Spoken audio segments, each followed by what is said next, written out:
One more thing. Jason Kidd reveals that he wants to lean into a strategy that seems like the rest of the league is already doing. I'm not a doctor, so. That's it. It's me versus the machine.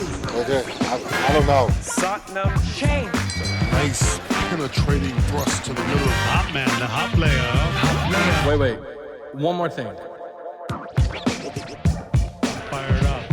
Yeah, you're still locked onto the Dallas Mavericks, your team every day. My name is Nick Angstadt, media member covering the Mavs for over 10 years. Today's episode is brought to you by FanDuel. Before tip-off, check out FanDuel app. See what's dropping during NBA Happy Hour every Friday from 5 to 6:30 p.m. Central Time.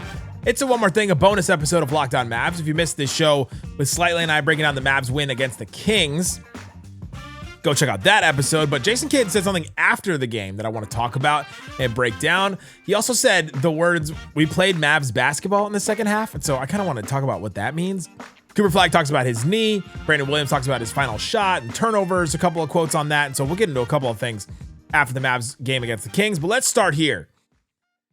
The Dallas Mavericks have not been good at a lot of different things and this season on the court. And one of those has been offensive rebounding. And in this game against the Kings, they offensive rebounded pretty well. 15 offensive rebounds for the Mavericks. The Kings got 8, which is a positive for the Mavericks. The Mavs for the season are 27th in the league in offensive turnovers, 26%. They get 26% of theirs. The number one in the league is crazy. It's the Houston Rockets. They get 40% of their own misses, which is just insane, an astronomical number. It's going to destroy the record that goes all the way back to 1996. 1996 is when they actually started to get this data of what percentage of offensive rebounds you actually get. 40% is wild. The next closest team is Detroit. They're at 36%. Portland is at 35%. And then the Knicks are at 32.7%. So the difference between 1 and 4 is 7 percentage points. That's insane to me. But Jason Kidd talked about this, and I wanted you to hear what Jason Kidd said about the new strategy of trying to crash the glass of what the Mavericks want to do, especially how they got this win against the Kings. Yeah, I thought we've kind of found something new, offensive rebounding. I thought Naji, AD, and Gaff, those guys. Okay, real quick. Jason Kidd has the driest sense of humor ever. That we found something new is like is such a dry Jason Kidd joke. Like, oh, a new concept, offensive rebounding. We found it. He's like, we've been trying to offensive rebound a little, like sort of, but it just hasn't worked. We haven't had size. That basically, Jason Kidd was not saying that offensive rebounding is a brand new thing. They were big for us. We didn't shoot the ball straight tonight, shooting 40%.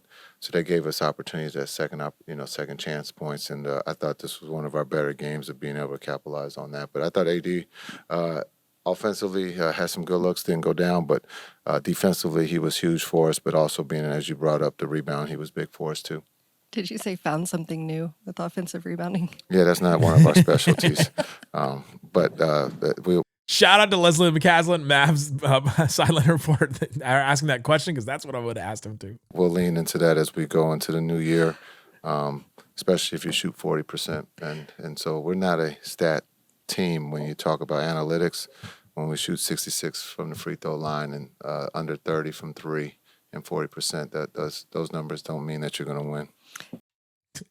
Absolutely doesn't mean you're going to win. I want to talk about that. We're not a stat team a little bit later, but this idea of offensive rebounding is something that Fred Katz of The Athletic wrote a piece about a month ago or so. He was on Zach Lowe's show and he was talking about offensive rebounding. So when Jason Kidd said this, it piqued my interest.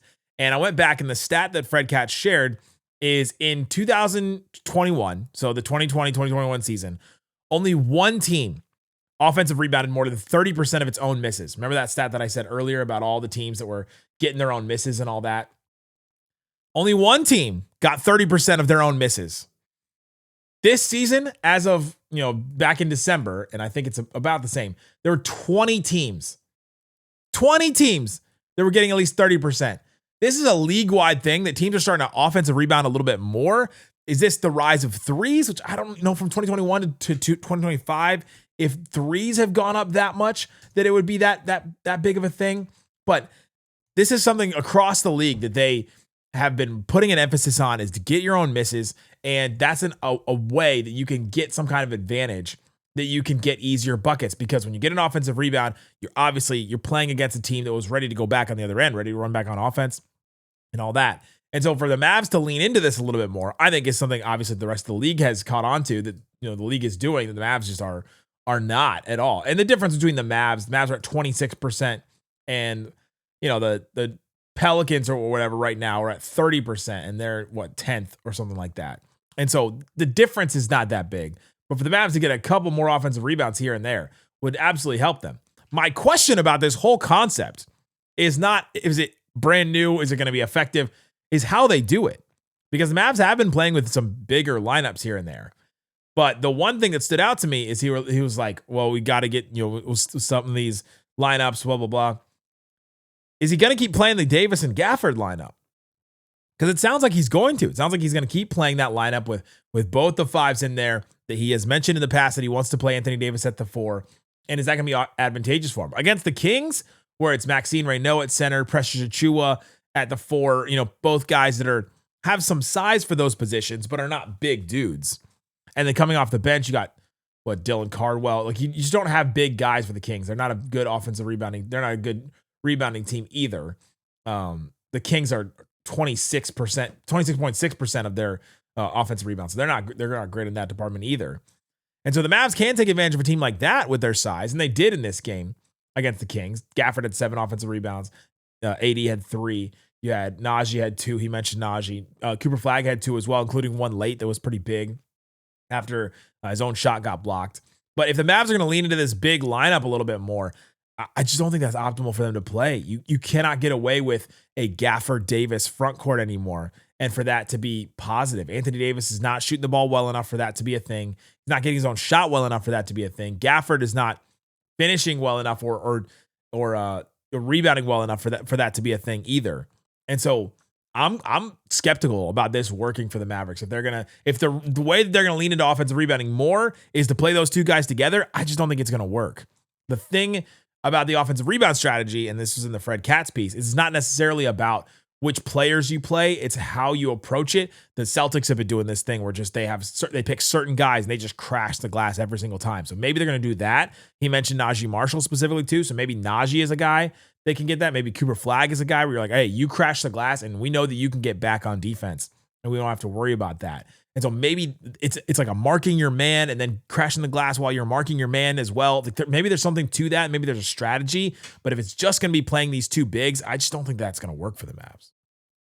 Coming up, we played Mavs basketball, is what Jason Kidd said. What does that mean? I want to talk about that. And then Cooper Flagg's knee, we'll talk about what he said in the game after that coming up. Today's episode of Locked On Mavs brought to you by FanDuel. FanDuel Sportsbook, all kinds of things to get in on the action, including NBA Happy Hour every Friday night before games tip off. FanDuel gives you a new way to kick off the weekend. NBA Happy Hour, it's your official pregame, a limited time window where special offers drop right inside the FanDuel app before the action even starts. So go check out all the different odds and things that you can do. I haven't looked at Rookie of the Year in a while. Rookie of the Year, Cooper Flagg minus 700. That plus 700 for Con Knipple. That is not close.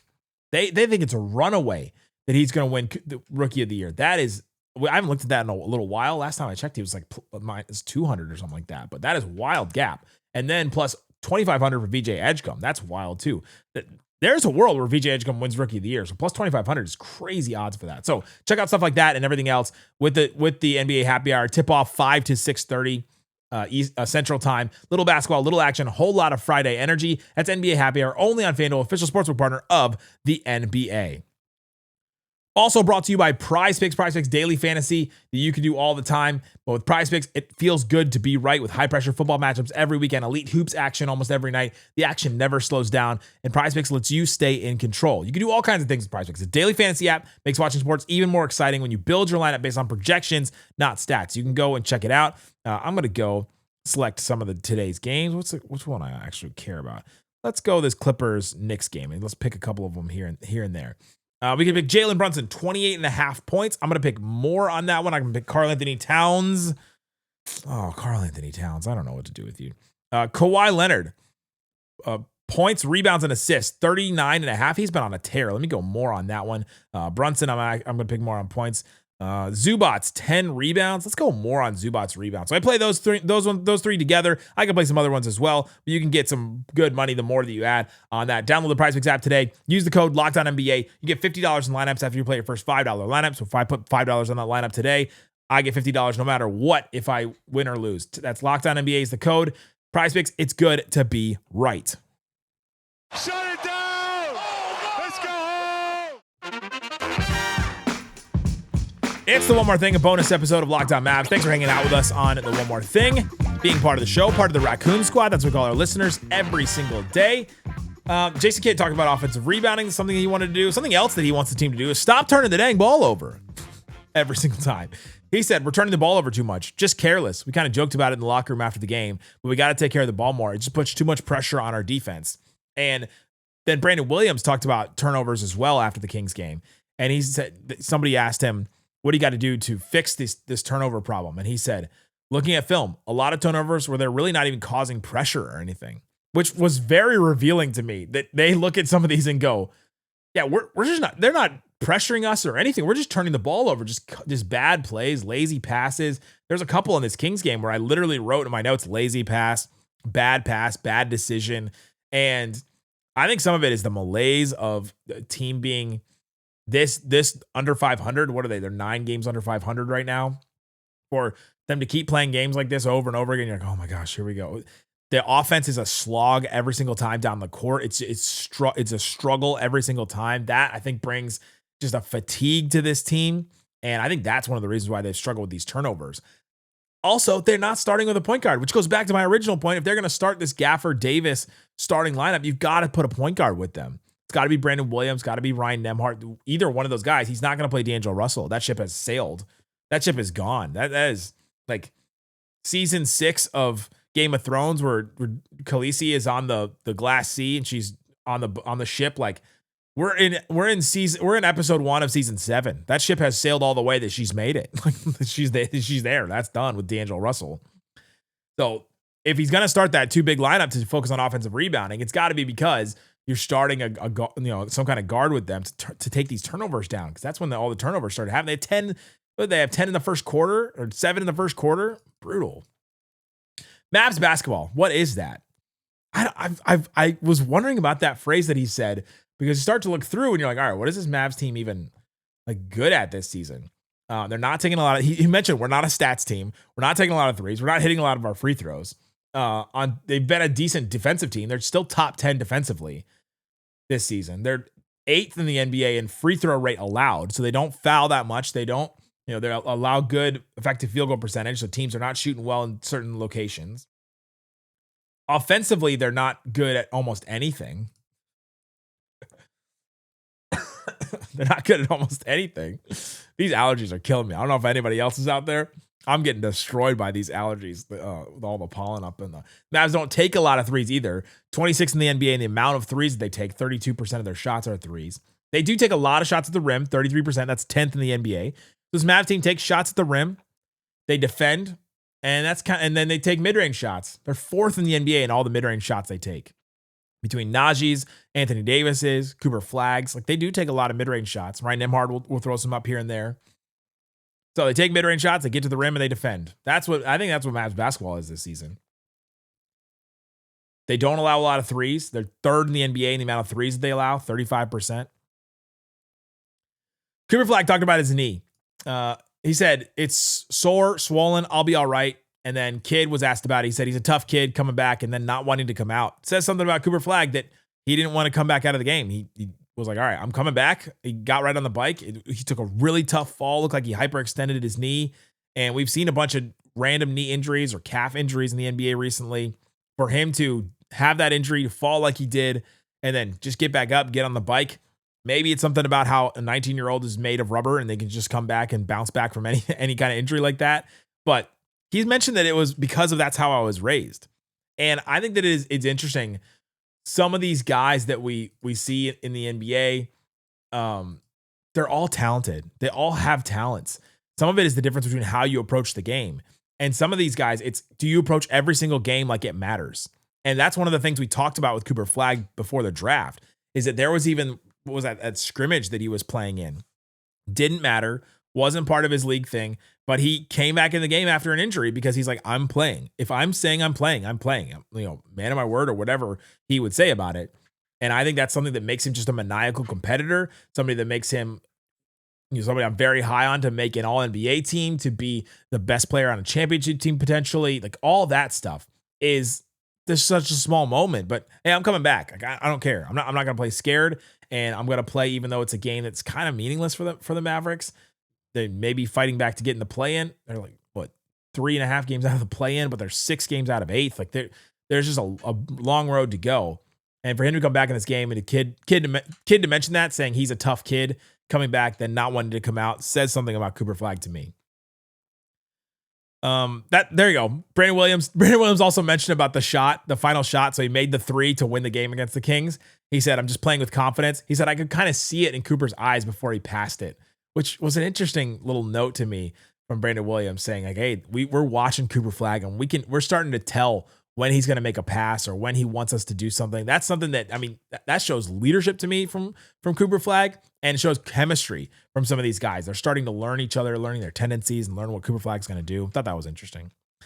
Check out the post-game show if you haven't already. Go check out the Everydayers Club. You get ad-free episodes of this show and others. You get also you can subscribe to the text line as well. Thanks so much for listening to Locked on Mavs. Peace out.